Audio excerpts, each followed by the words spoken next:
कुदरती हुस्न के दिलनशी नज़ारे किसे नहीं भाते।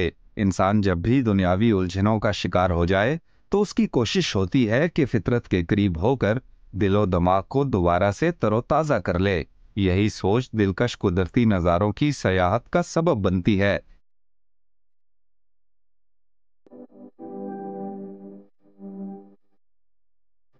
ऐसे ही दिलकश कुदरती नज़ारों से मुज़य्यन पाकिस्तान के शुमाल में वाक़े हज़ारा डिवीज़न का इलाका है।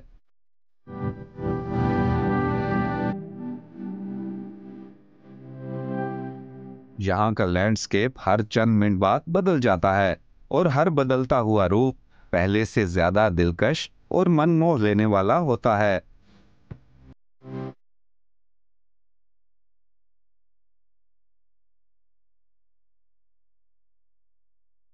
यहाँ के जंगलात इतने वसी और घने हैं कि देखकर दिल खुश हो जाए। वादियां हदे नजर तक वसी हैं। जहाँ निगाह दौड़ाए मुतासिर कुन ग्रीन कवर दिखाई देता है। चारों अतराफ में हज़ारा डिवीजन की हदें मुल्क के शुमाल में वाक़े जन्नत नज़ीर वादियों से मुंसलिक हैं। हज़ारा डिवीज़न 1975 में क्रिएट हुआ है। पहले ये डिस्ट्रिक्ट हज़ारा था। तो ये इसमें 8 अज़ला हैं, 3 कोहिस्तान हैं, अपर लोअर कुलाय पालस। तोरगर एक डिस्ट्रिक्ट है जो 2013 में बना है। और फिर इसके बाद बटाग्राम है, ज़िला मानसरा है, ज़िला एबटाबाद है और ज़िला हरीपुर है।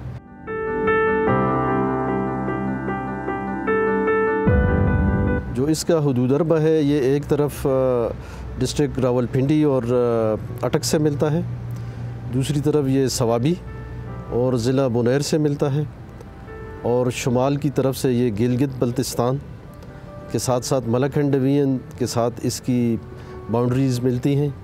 और ये ईस्टर्न साइड पे आज़ाद जम्मू एंड कश्मीर, और फिर ये मरी ज़िला मरी के साथ ये मिलता है बाड़ियाँ के मुकाम पर।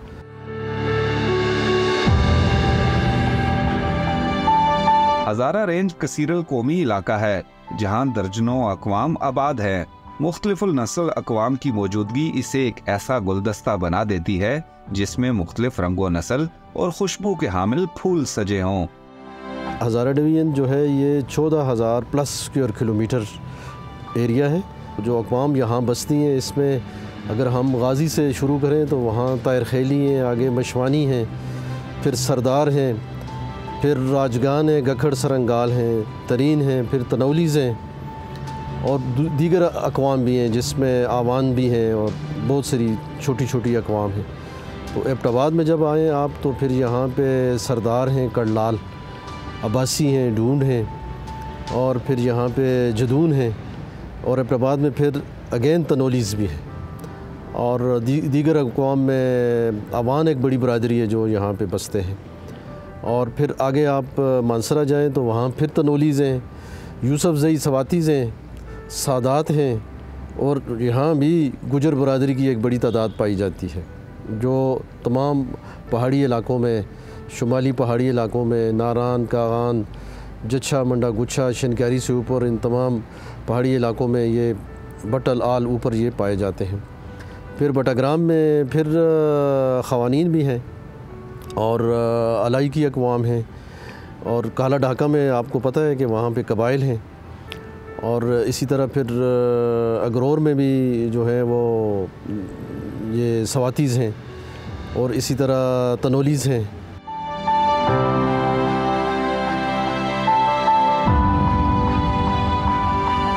वादी हज़ारा वसी जंगलात और सरसब्ज वादियों की वजह से वाइल्ड लाइफ का मस्कन है। मुख्तलिफ इलाकों में मौसम के लिहाज से मुख्तलिफ अक़साम के चरिंद परिंद पाए जाते हैं।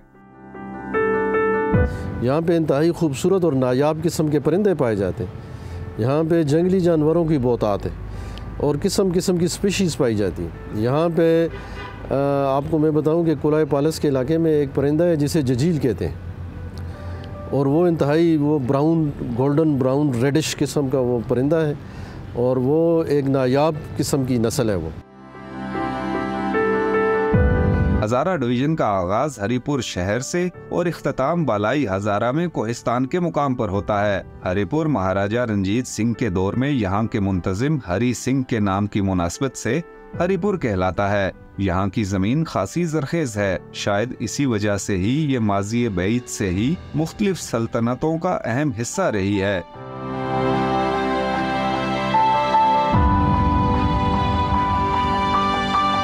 ये इलाका हजारों साल से आबाद है, जिसके शवाहिद आसार कदीमा की सूरत में जा बजा मिलते हैं। यहाँ की सोना उगलती जमीनों की पैदावार जायका और लज्जत के एतबार से मुनफरिद अहमियत की हामिल है।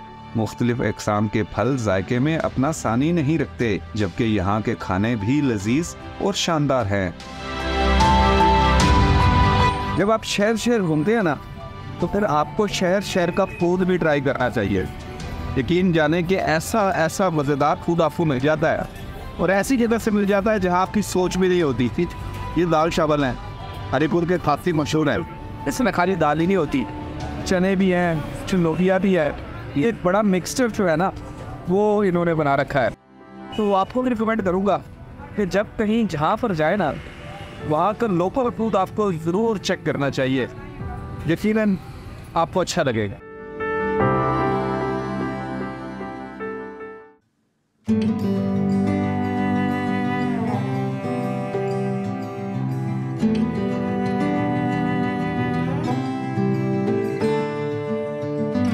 एबटाबाद हजारा डिवीजन का सबसे अहम और बड़ा शहर है।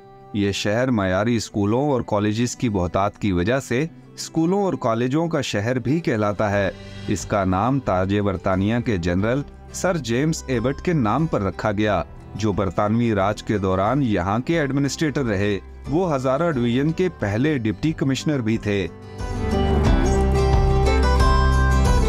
सर जेम्स एबट इस शहर के कुदरती हुस्न के ऐसे असीर हुए कि कभी इस शहर से निकल ना पाए, और शहर से निकलते भी कैसे।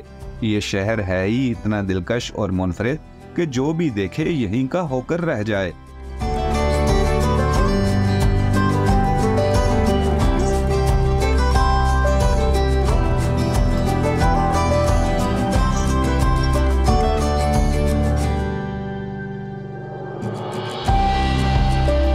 एबटाबाद शहर की हदूद में कई सयाहती मुकामात हैं, जबकि शुमाल की बालाई जन्नतों में रसाई के लिए भी यहीं से गुजरना पड़ता है। शहर में रहते हुए आप इलियासी मस्जिद को विज़िट कर सकते हैं, आप ठंडियानी जा सकते हैं, फिर आप गलियात में जा सकते हैं, फिर आप आगे जितने हमारे आबशार हैं, नई नई जगह जो डेवलप हुई हैं, वहाँ जा सकते हैं।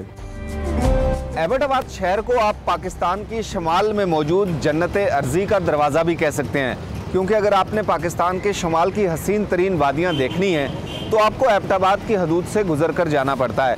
आपको गिलगित बल्तिस्तान जाना हो, आपको यहाँ से जाना पड़ेगा। इवन आप अगर कश्मीर जाना चाहते हैं तो फिर भी ये रास्ता आपको कश्मीर ले जाता है। नारान कागान की आप वादियाँ देखना चाहते हैं तो आपको यहाँ से जाना पड़ता है, और यहाँ से बशाम के रास्ते आप मालाकंड डिवीज़न में भी जा सकते हैं। ये तो था एबटाबाद के मेन गेट होने के हवाले से। एबटाबाद शहर को सिटी ऑफ एजुकेशन भी कहा जाता है, और तवील अरसे से यहाँ पर आला और मयारी एजुकेशन फराहम की जा रही है। बड़े बड़े नामवर स्कूल और कॉलेजेस हैं यहाँ पर। इसके अलावा ये एक बड़ा कारोबारी हब भी है, क्योंकि एबटाबाद एक शहर है और इसके सराउंडिंग्स में बहुत सारे देहात हैं। वो तमाम के तमाम जो देहात के लोग हैं, जो वहाँ के रहने वाले लोग हैं, वो डिपेंडेंट हैं एबटाबाद शहर पर अपने जो रोज़मर्रा इस्तेमाल की अशिया हैं वो लेने के लिए। टूरिज़म स्पॉट्स की बात करें तो एबटाबाद में भी बहुत से टूरिज़म स्पॉट्स हैं जहां आप विज़िट कर सकते हैं। और सबसे जो मज़े की बात है, एबटाबाद 4 सीज़न टूरिज़म स्पॉट है। आप किसी भी मौसम में अगर सियाहत करना चाहते हैं तो आप एबटाबाद आ सकते हैं। यहाँ पर आप तारीख़ी अलियासी मस्जिद देख सकते हैं, खूबसूरत और सरसब्ज़ शिमला पहाड़ी का विज़िट कर सकते हैं। और अगर आपने गर्मियों में भी सर्दी देखनी हो तो फिर ठंडियानी भी यहीं है, और ठंडियानी के नाम से ही आपको समझ आ गई होगी कि ठंडी जगह है। गर्मियों में भी वहाँ पंखों की ज़रूरत नहीं होती।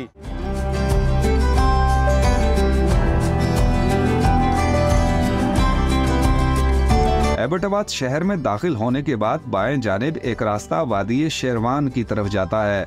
इस रास्ते पर चंद मिनट की मुसाफत पर शिमला पहाड़ी का रूह अफ़ज़ा मुकाम है। यहाँ से दूर दूर के नज़ारे और घने जंगलात का मुशाहिदा मुमकिन है। इस्लामाबाद से, कराची से, मुख्तलिफ इलाकों से लोग आते हैं। यहाँ का मौसम भी बड़ा प्यारा है, गर्मियों का मौसम भी बेहद अच्छा है और सर्दियों का मौसम भी आप देख रहे हैं कितना प्यारा है।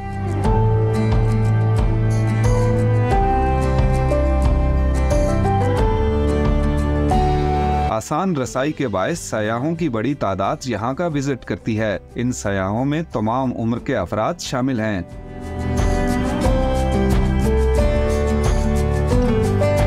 शिमला पार्क में बच्चों की बड़ी तादाद भी तफरी के लिए आती है। शिमला हिल टॉप जो है एबटाबाद से सिर्फ 5 मिनट की मुसाफत पर है और बड़ी ज़बरदस्त कारपेटेड रोड है। आप बगैर किसी तकलीफ के यहाँ तक पहुँच सकते हैं और इस जगह की खासियत ये है कि ये सेहत अफजा मुकाम है। यहाँ पर जो ग्रीन कवर है बहुत ही ज़्यादा मशहूर कुन है। चीड़ के आपको उद्योग कामत यहाँ पर दरख्त नज़र आते हैं, सब्ज़ा यहाँ पर बहुत अच्छा है। फिर यहाँ से आप बहुत से व्यू कर सकते हैं। आप एबटाबाद सिटी का व्यू अगर करना चाहें तो यहाँ से आप कर सकते हैं। उसके साथ जो ये वैलीज़ है शेरवान रोड पर, एबटाबाद से मुंसलिक जो देहाती इलाके हैं, जो दही इलाके हैं, आप उनको देख सकते हैं। और यहीं से मोटरवे भी गुजरती है, हज़ारा मोटरवे। बड़ा दिलकश मंजर है यहाँ का। और अगर आप अपने बच्चों को लेकर आते हैं तो ये पार्क है ही बच्चों के लिए। बच्चों की यहाँ अट्रैक्शन की बहुत सी चीज़ें हैं, बच्चे भी यहाँ पर आकर खुश होते हैं। और इस जगह की एक और ख़ासियत भी है, ये 4 सीज़न टूरिज़म स्पॉट है। आप सर्दी में आएँ, गर्मी में आएँ, बहार में आएँ, ख़ज़ा में आएँ, आपको एक नया व्यू यहाँ से मिलेगा। आपको नया कलर और नई खूबसूरती यहाँ से मिलेगी, क्योंकि हर मौसम में यहाँ की खूबसूरती डिफरेंट होती है। तो जब भी आप एबटाबाद में आएँ तो आप इस जगह को ज़रूर विज़िट कीजिएगा। एक तो यहाँ से करीब ही आपको विलेज लाइफ देखने को मिल सकती है, साथ ही शहर है, जिद्दत भी यहाँ पर है और कदीम दौर भी आप देख सकते हैं। और इसके साथ साथ जो मैंने आपको बताया कि ग्रीन कवर है, अगर आप उससे महसूस होना चाहते हैं तो ये स्पॉट फिर आपके लिए ही है। आप यहाँ पर आएँ और आकर इसको विटनेस करें कि ये कितना खूबसूरत स्पॉट है।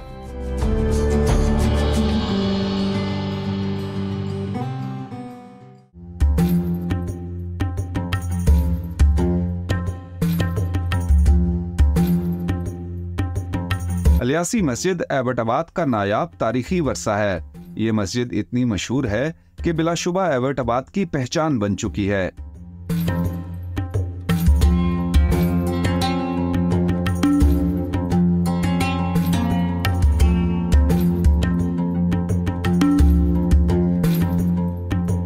अगरचे इस मस्जिद ने अलियासी के नाम से शोहरत पाई, लेकिन ये नाम दर हकीकत दुरुस्त नहीं। ये मस्जिद जिस जगह पर कायम है वहाँ कभी साफ पानी के चश्मों की बहुतात थी और यहाँ पानी के चश्मों को लियासी कहा जाता था। इसी मुनासबत से इसका नाम लियासी मस्जिद रखा गया, जो वक्त गुजरने के साथ साथ अलियासी मशहूर हो गया।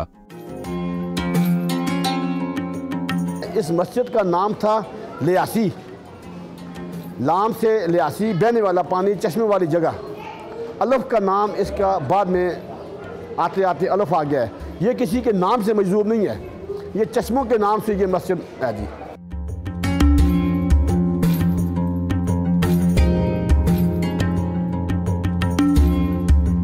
हमारे बड़े ये बताते थे कि ये मस्जिद 1931 में इसकी तामीर शुरू हुई है। 1931 में, तकरीबन 36 में ये तैयार हो गई थी। इस मस्जिद के नीचे इसकी साइड पर जितना भी इसका रकबा है, इधर सारे चश्मे थे। उन चश्मों की वजह से ये मस्जिद बनी है।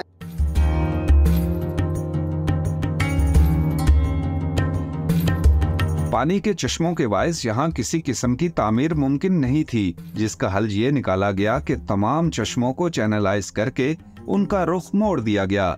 यूं इस मस्जिद की तामीर मुमकिन हुई। सबसे बड़ा चश्मा ये था ना, जो अब हमारा बहाल है। जिस वक्त ये पानी आता है तो ये नीम दरिया का पानी होता है सावन के मौसम में, या जिस वक्त बारिशें होती हैं। क्योंकि ये जो चश्मा है, हमने जो देखा है, हमारी नज़र में इसका ताल्लुक ज़्यादातर बारिश से है। बारिश तेज़ होती है, पीछे कोई दरिया ऊपर होता है, उस वजह से इसमें पानी ज़्यादा तेज़ आ जाता है। बाकी चश्मे जो हैं वो साइडों पर है, वो बंद नहीं है, वो आम चलते रहते हैं।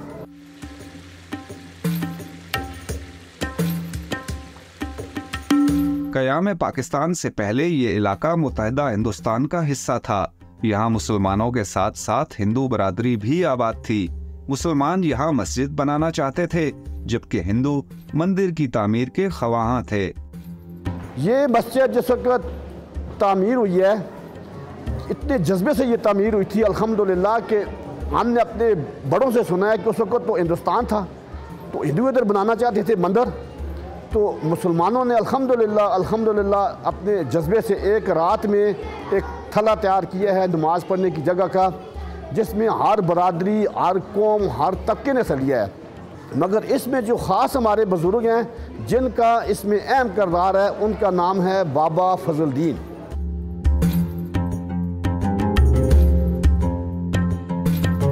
मस्जिद के लिए मजमूई तौर पर 4 एकड़ से ज़ायद रकबा मुख्तस किया गया, जो अब भी मौजूद है। मस्जिद के मरकजी हाल और सहन में 7 से 8 हजार नमाजियों की गुंजाइश मौजूद है। मस्जिद के दौरो दीवार में तुर्क तर्ज तामीर नुमाया है। जब इलियासी मस्जिद की तामीर का आगाज हुआ तो यहाँ के लोगों की अक्सरियत मफलूकुल हाली का शिकार थी, लेकिन इसके बावजूद जज्बा ईमानी से लबरेज मुसलमानों ने बढ़ चढ़कर फंडिंग की, जिसके लिए जो मुमकिन था मस्जिद की तामीर के लिए पेश कर दिया।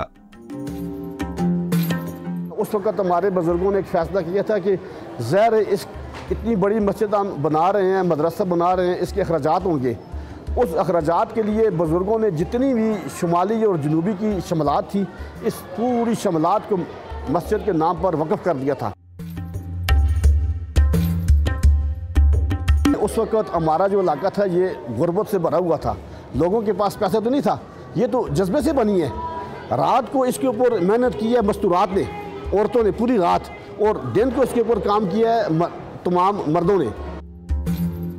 इलियासी मस्जिद तुर्क तर्ज तामीर का शाहकार है, और जैसा कि आपको बताया है 1931 में इसकी तामीर शुरू हुई थी, और जो इसकी तामीर की दास्तान हमने सुनी, रूह परवर दास्तान, उसको सुनकर ईमान ताज़ा हो जाता है, क्योंकि उस वक्त यहाँ पर बहुत से मज़ाहिब के लोग आबाद थे, और जो हिंदू मज़हब के लोग थे वो यहाँ पर अपना मंदिर बनाना चाहते थे, और मुसलमान यहाँ पर मस्जिद बनाना चाहते थे। बिल आखिर मुसलमानों की जस्तजू जो थी वो रंग लाई, और यहाँ पर फैसला हो गया कि मस्जिद ही बनेगी। तो ये मस्जिद, जिसको अब लगभग 92-93 साल होने वाले हैं, तर्ज़ तामीर का शाहकार तो है ही, लेकिन अब ये इस्लामी तालीमात का मरकज़ भी है। यहाँ पर बड़ी तादाद में नमाजी तो आते ही आते हैं, टूरिस्ट आते हैं, क्योंकि इसकी शोहरत दुनिया भर में है। सयाह भी बड़ी तादाद में यहाँ पर आते हैं, इस मस्जिद को देखते हैं। और इसके अलावा जो एक अहम चीज़ हमने देखी, इसके नीचे से जो चश्मे बह रहे हैं, उनका पानी इतना साफ़ शफाफ है कि लोग वो पानी भी लेकर जाते हैं अपने घरों में इस्तेमाल करने के लिए। तो ये बहुत खूबसूरत शाहकार है। इस मस्जिद को देखकर दिल खुश हुआ कि इतना प्यारा घर अल्लाह का यहाँ पर बना, और इसकी तारीख़ है, पाकिस्तान बनने से भी ये 16 साल पहले ये मस्जिद की तामीर शुरू हो गई थी। इलियासी मस्जिद के साथ साथ यहाँ के पकोड़े भी मुल्की सतह पर शोहरत रखते हैं। रोजाना की बुनियाद पर यहाँ आने वाले सयाह मस्जिद की ज़ियारत के साथ साथ चटपटे पकोड़ों का लुत्फ भी उठाते हैं। टूरिस्ट गर्मी में तो बहुत आते हैं जी, बहुत ज़्यादा आते हैं। तकरीबन हर वक्त जो पार्किंग है, हमें पार्किंग से अंदाज़ा हो जाता है ना, तकरीबन 30, 40, 50 गाड़ी एक पार्किंग में, 30, 40, 50 गाड़ी दूसरी पार्किंग में, इस तरह मोटरसाइकिल गाड़ी बाहर खड़ी करते हैं।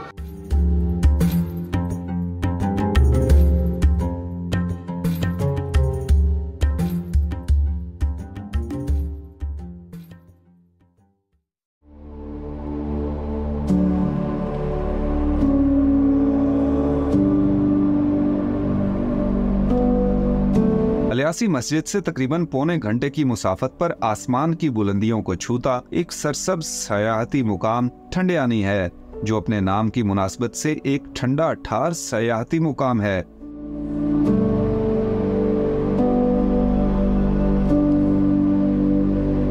सतह समुंदर से बुलंदी लगभग 10,000 फुट है। घने जंगलात पर मुश्तमिल ठंडियानी का माहौल मौसम गर्मा में भी इतना खुशगवार होता है कि पंखे की जरूरत नहीं पड़ती।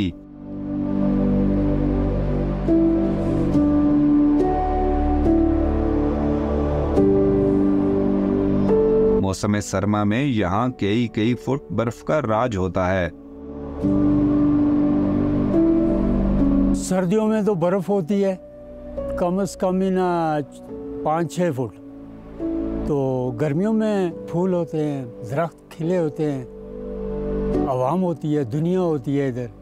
तो सर्दियों में कम लोग आते हैं क्योंकि बर्फ़ हो जाती है, रोड बंद हो जाते हैं, तो इसलिए थोड़ा सा आवाम का आमदरफ्त कम हो जाती है।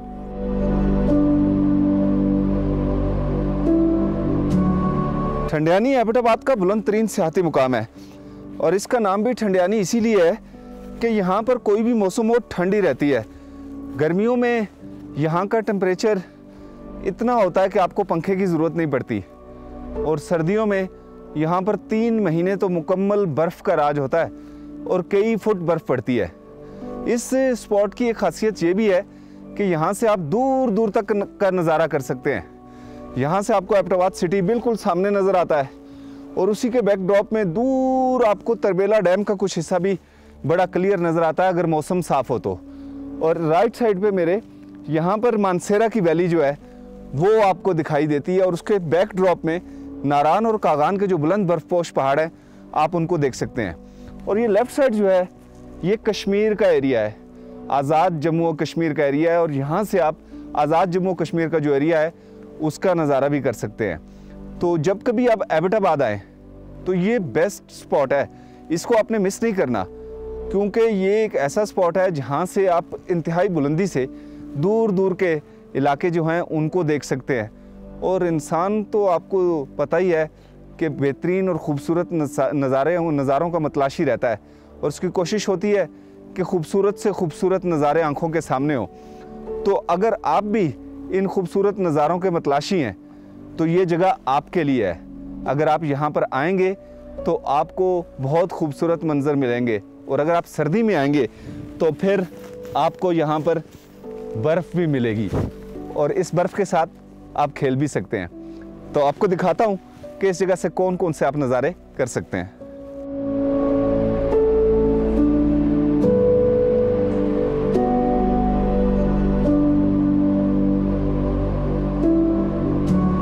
ठंडियानी के बुलंद मुकाम से दूर दूर के नज़ारे मुमकिन हैं। एबटाबाद और मानसेरा शहर तो दूर निशेप में दिखाई देते हैं। जन्नत नज़ीर वादी आज़ाद जम्मू और कश्मीर समेत किलर माउंटेन की आसमान से बातें करती चोटी भी देखी जा सकती है। नंगा पर्वत तो बिल्कुल क्लियर नज़र आता है या बादल ना हो तो। एबटाबाद एक ऐसा सयाहती मुकाम है जहां चारों मौसमों के दौरान सयाहत मुमकिन है और हज़ारा मोटरवे ने तो यहां तक रसाई बहुत ही आसान बना दी है। ये जो हमारा सी पैक मोटरवे है इसने ये जो एक तो टाइम ऑफ ट्रैवल जो है वो कम हुआ है, एक कास्ट ऑफ ट्रैवल कम हुई है। एबटाबाद जो है स्कूलों और कॉलेजों का शहर है। यहाँ तो कोई 500 के लगभग आला क्वालिटी के स्कूल और कॉलेजेस और मेडिकल कॉलेजेस हैं। तो यहाँ पूरे पाकिस्तान से लोग अपने बच्चों को पढ़ाने के लिए आते हैं। यहाँ पे हमारे आर्मी के सेंटर्स हैं, यहाँ पे हमारी मिलिट्री एकेडमी है। तो ये वैसे भी एबटाबाद जो है हमारा ये समर कैपिटल है गवर्नमेंट ऑफ केपी का, तो इसलिए यहाँ रश ज़्यादा होता है। लेकिन सी पैक से अब ट्रैफिक हैज़र्ड से बचने के लिए लोगों को बड़ी सहूलत मुहैया हुई है।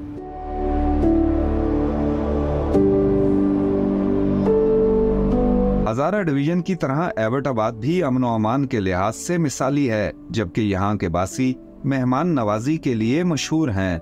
आप जब चाहें बिला खौफ व ख़तर यहाँ का रुख कर सकते हैं।